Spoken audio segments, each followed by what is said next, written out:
Hai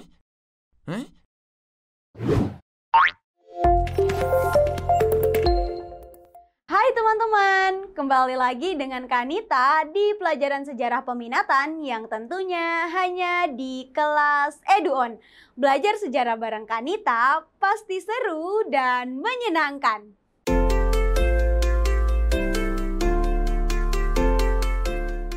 Teman-teman, apakah kalian mengetahui mengenai peristiwa yang terjadi pada tanggal 30 September tahun 1965? Ya, betul sekali. Itu adalah peristiwa penculikan pada 7 jenderal Indonesia atau yang dikenal dengan peristiwa G30 SPKI. Peristiwa tersebut diyakini dipelopori oleh Partai PKI yang berhaluan atau berideologi komunis.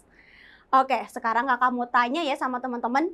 Apakah teman-teman mengetahui dari mana sih adanya atau munculnya ideologi atau aliran komunis tersebut?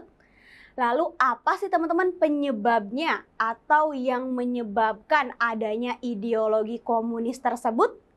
Yuk kita cari tahu jawabannya pada pembahasan kita kali ini mengenai revolusi Rusia. Kita lihat terlebih dahulu ya peta konsepnya. Kakak akan membahas secara rinci mengenai revolusi Rusia. Nantinya kakak akan menjelaskan dua fase yang terjadi pada revolusi Rusia. Lalu kakak pun akan menjelaskan mengenai latar belakang dari revolusi Rusia hingga dampak dari revolusi Rusia tersebut.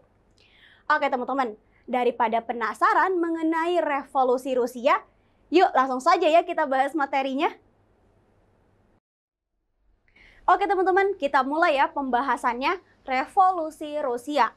Revolusi Rusia atau Revolusi Oktober ini bertujuan untuk menjatuhkan rezim Tsar, raja atau kaisar. Tokoh utama dari Revolusi Rusia adalah Vladimir Lenin, yang didukung oleh kaum buruh, petani, dan juga tentara yang mendukung cita-cita revolusi.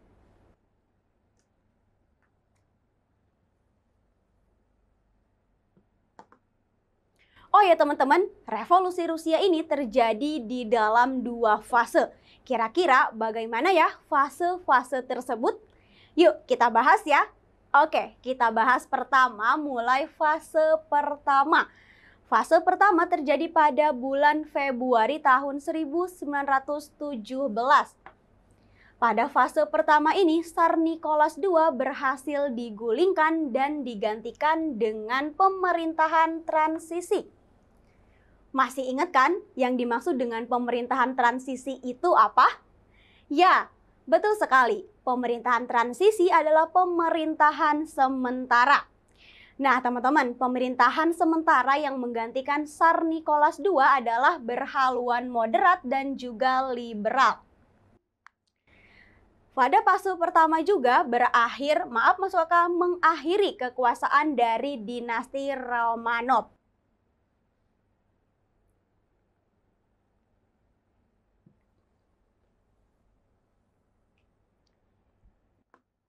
Oke, sekarang kita lanjut ya pada fase yang kedua. Fase kedua ini terjadi pada bulan Oktober tahun 1917.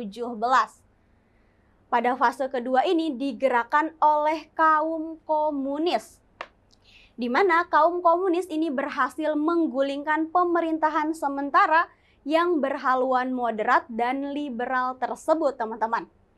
Akhirnya pemerintahan pun diganti dengan yang berhaluan komunis di bawah pimpinan Partai Bolshevik. Partai Bolshevik ini dipimpin oleh Vladimir Lenin. Partai Bolshevik itu beraliran sosialis, yaitu Partai Buruh Sosial Demokrat Rusia. Nah teman-teman, dari menangnya Partai Bolshevik ini dimulainya era komunisme di Rusia, yang nantinya akan berubah menjadi Uni Soviet.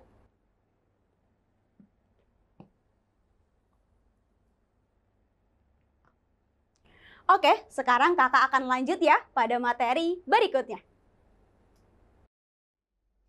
Oke teman-teman, sekarang kita lanjut membahas mengenai latar belakang revolusi Rusia ya.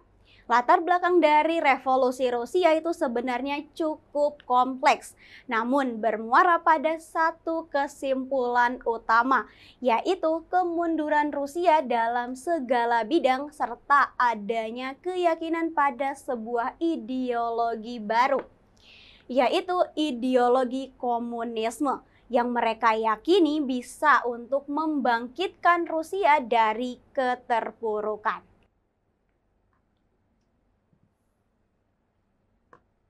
Oke teman-teman, sekarang kakak akan membahas secara rinci mengenai faktor-faktor dari terjadinya revolusi Rusia ya. Pertama yaitu tragedi Minggu Berdarah.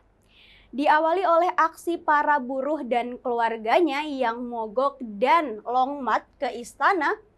Teman-teman, mereka pergi ke istana itu dengan bertujuan untuk mengajukan petisi.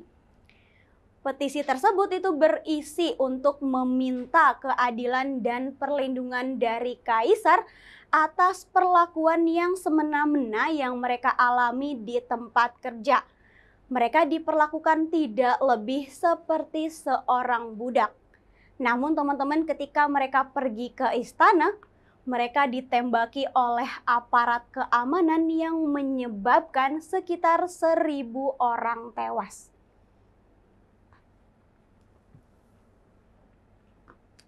Oke teman-teman, gambar yang ada di samping kakak ini merupakan gambar dari tragedi Minggu Berdarah tersebut ya. Oke, sekarang kakak akan lanjut pada latar belakang yang berikutnya. Oke teman-teman, lanjut ya membahas mengenai latar belakang revolusi Rusia. Kali ini kita membahas dari faktor yang kedua ya. Faktor kedua adalah terbelakangnya bidang sosial dan ekonomi. Teman-teman, sistem perekonomian Rusia itu sangat terbelakang. Penyebabnya adalah kaisar gagal menerapkan sistem ekonomi modern. Contohnya adalah sistem pertanian yang mereka jalankan itu masih menggunakan peralatan yang digunakan pada zaman abad pertengahan, yang bisa dibilang sudah usang. Selain itu, hasil pertanian pun hanya cukup mencukupi kehidupan setiap tahunnya. Selain itu, teman-teman, kurangnya sarana prasarana modern dan transportasi yang memadai, sehingga menghambat distribusi bahan pangan ke tempat-tempat yang membutuhkan.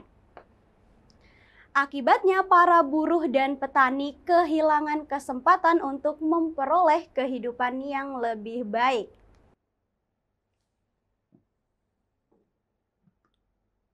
Oke, lanjut pada faktor yang ketiga, yaitu berkembangnya aliran sosialisme dan komunisme. Teman-teman, kekacauan ekonomi dan politik Rusia itu diyakini disebabkan adanya kapitalisme. Sehingga jalan satu-satunya untuk keluar atau mengubah keadaan itu menghancurkan kapitalisme dan menerapkan prinsip-prinsip sosialisme dan komunisme dalam menjalankan negara.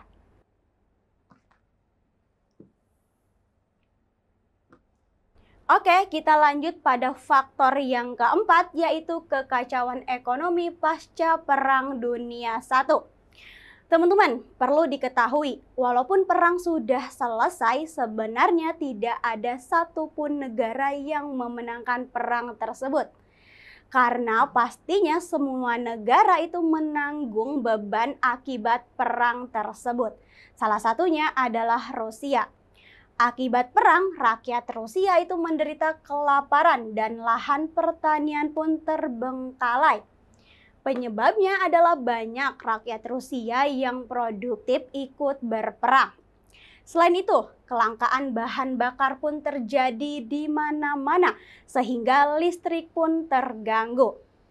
Demokrasi buruh hampir terjadi di semua pabrik yang protes mengenai upah terlalu murah, namun harga kebutuhan pokok yang semakin tinggi. Sektor industri Rusia itu lumpuh, penyebabnya adalah angka pengangguran yang semakin tinggi.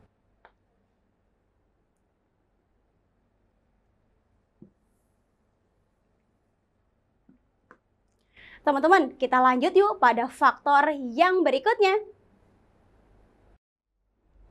Oke teman-teman, sekarang kita masih lanjut membahas mengenai latar belakang revolusi Rusia ya. Sekarang kita lanjut pada faktor yang kelima. Faktor yang kelima adalah kekalahan Rusia dari Jepang. Pemicu dari perang ini adalah faktor semenanjung Liaodong milik Tiongkok. Sudah sejak lama berdasarkan perjanjian antara Tiongkok dengan Rusia, sebenarnya semenanjung ini adalah milik Rusia. Namun dengan ambisinya, Jepang ingin pula menguasai semenanjung tersebut. Sehingga Jepang memanfaatkan konflik dengan Korea untuk dapat bisa berperang dengan Tiongkok. Maka terjadilah perang antara Tiongkok dengan Jepang. Nah, teman-teman, Tiongkok mengalami kekalahan dari Jepang dan dipaksa untuk menandatangani perjanjian Shimonoseki pada tahun 1895, yang dimana salah satu isi perjanjiannya adalah masyarakat Tiongkok harus menyerahkan semenanjung Liaodong kepada Jepang. Mengetahui hal tersebut, sebenarnya Rusia sempat mundur. Namun, Rusia kembali menduduki semenanjung tersebut. Namun, teman-teman, perang antara Jepang dengan Rusia itu membuat Rusia kalah dari Jepang, yang menjatuhkan kepercayaan diri, reputasi, dan juga martabat Rusia.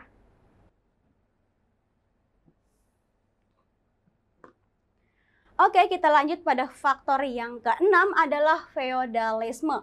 Dengan adanya feodalisme, kehidupan petani, buruh, dan juga rakyat biasa pada umumnya itu diwarnai ketidakadilan. Sedangkan para bangsawan dan tuan tanah menikmati hak-hak istimewa serta dilindungi oleh kaisar.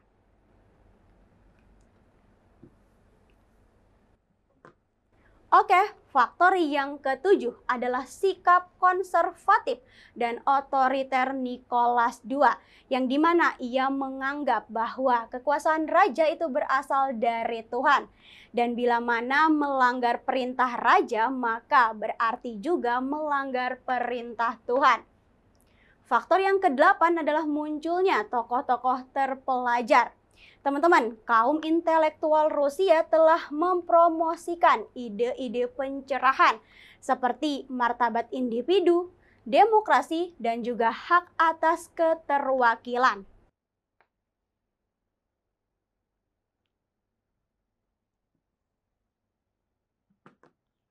Oke, sekarang kakak akan lanjut ya pada materi berikutnya.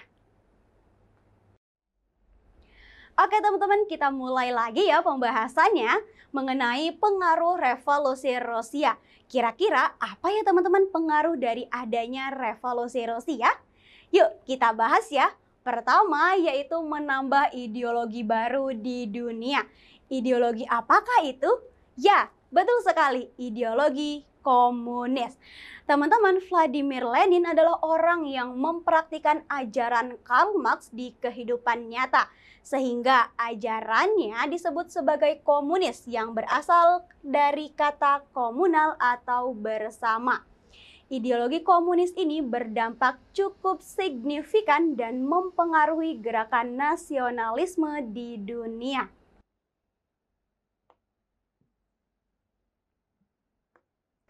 Gerakan nasionalisme di dunia itu terjadi di negara mana saja sih teman-teman? Ya, betul sekali. Ada Tiongkok, Kamboja, dan Korea Utara, bahkan Indonesia. Partai komunis di Indonesia itu bernama Demokrat Hindia Belanda, yang nantinya berubah menjadi Partai Komunis Indonesia yang dikenal dengan PKI.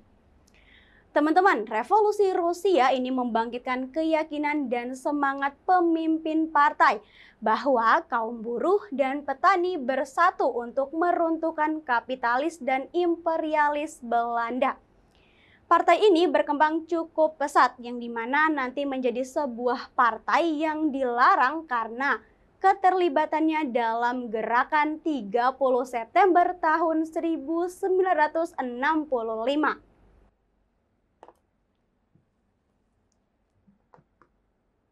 Oke, pengaruh lainnya teman-teman memecah negara-negara di dunia ke dalam blok-blok sesuai dengan ideologinya. Yaitu blok barat mengandung ideologi liberalisme, sedangkan blok timur itu komunisme. Nah, teman-teman, adanya pemisahan antara blok-blok ini nantinya memicu adanya perang dingin di dunia. Oke, teman-teman, sampai sekarang masih ada loh negara-negara yang menganut komunis. Apakah teman-teman tahu negara mana saja sih? Ya, betul sekali, yaitu Tiongkok dan juga, maaf Mas Waka, dan juga Korea Utara.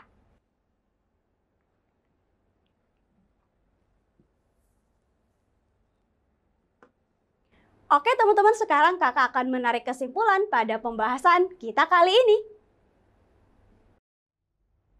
Oke teman-teman, inilah kesimpulan pada pembahasan kita kali ini. Revolusi Rusia itu terjadi ke dalam dua fase, di mana pada fase pertama Tsar Nicholas II berhasil digulingkan dan digantikan dengan pemerintahan sementara. Lalu pada fase yang kedua dipelopori oleh kaum komunis, yang dimana kaum komunis pun berhasil menggulingkan pemerintahan sementara. Latar belakang terjadinya revolusi Rusia itu sebenarnya cukup kompleks, namun bermuara pada satu kesimpulan, yaitu kemunduran Rusia dalam segala bidang dan adanya keyakinan pada sebuah ideologi baru yang bernama komunis.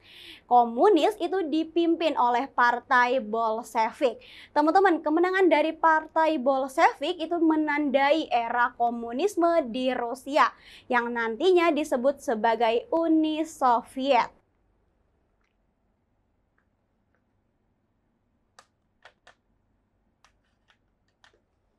Oke teman-teman, itulah pembahasan kita kali ini. Sampai jumpa pada materi berikutnya yang tentunya hanya di kelas EduOn. Belajar sejarah bareng Kanita pasti seru dan menyenangkan.